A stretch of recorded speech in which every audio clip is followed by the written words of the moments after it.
Ready for a new style? Call AA Salon in Wheeler Springs Plaza, 775-764-1898. Nevada's got issues under Steve Sisolak. I mean, without a doubt. And if we go 4 more years with Sisolak, we're not even going to be a right-to-work state anymore. This country's turning very quick in a very, very not positive direction, I should say.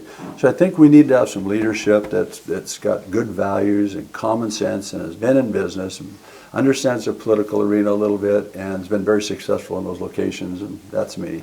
We've got 2 or 3 years that we're down to 30% right now. Any water that we're not using and staying in conservation is staying in Lake Mead. So rather than let our water just go down onto California and they get it for free, we're being very, very wise with it. So recently we've had a lot of issues with election problems.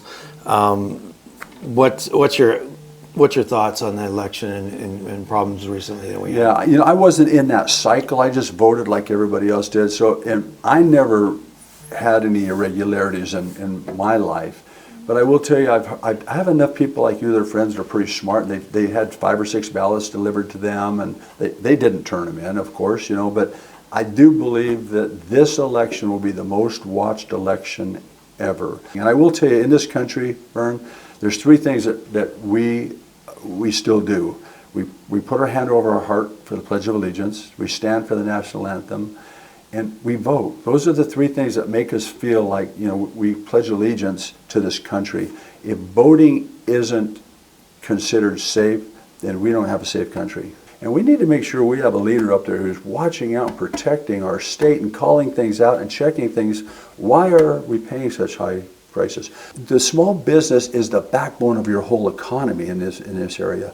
The first problem that small business guys are having is they need to get capital. If we keep up at the pace we're at right now, Vern, I do believe, once again, we won't be a right-to-work state. I think, the unions, everybody will have to unionize under this regime of Governor Sisolak, and we'll all just work for somebody, and you'll have a yellow uniform and I'll have a green uniform. These houses that's going on, the bubble that's happening right now, will bust.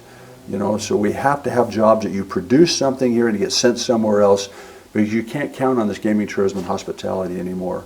So that's what your governor needs to be looking.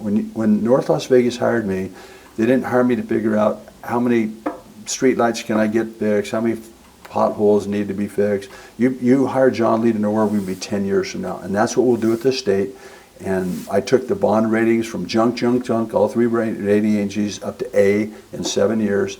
That's what you need in a governor. You need a guy that's run a business, understands business, and works with business to make sure everyone succeeds. With John Lee, you're going to get somebody who's going to work very hard.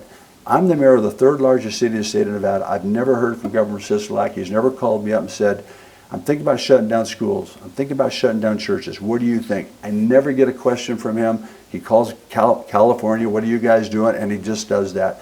You need to be able to communicate with the state government. Business needs surety that their governor knows what they're going through.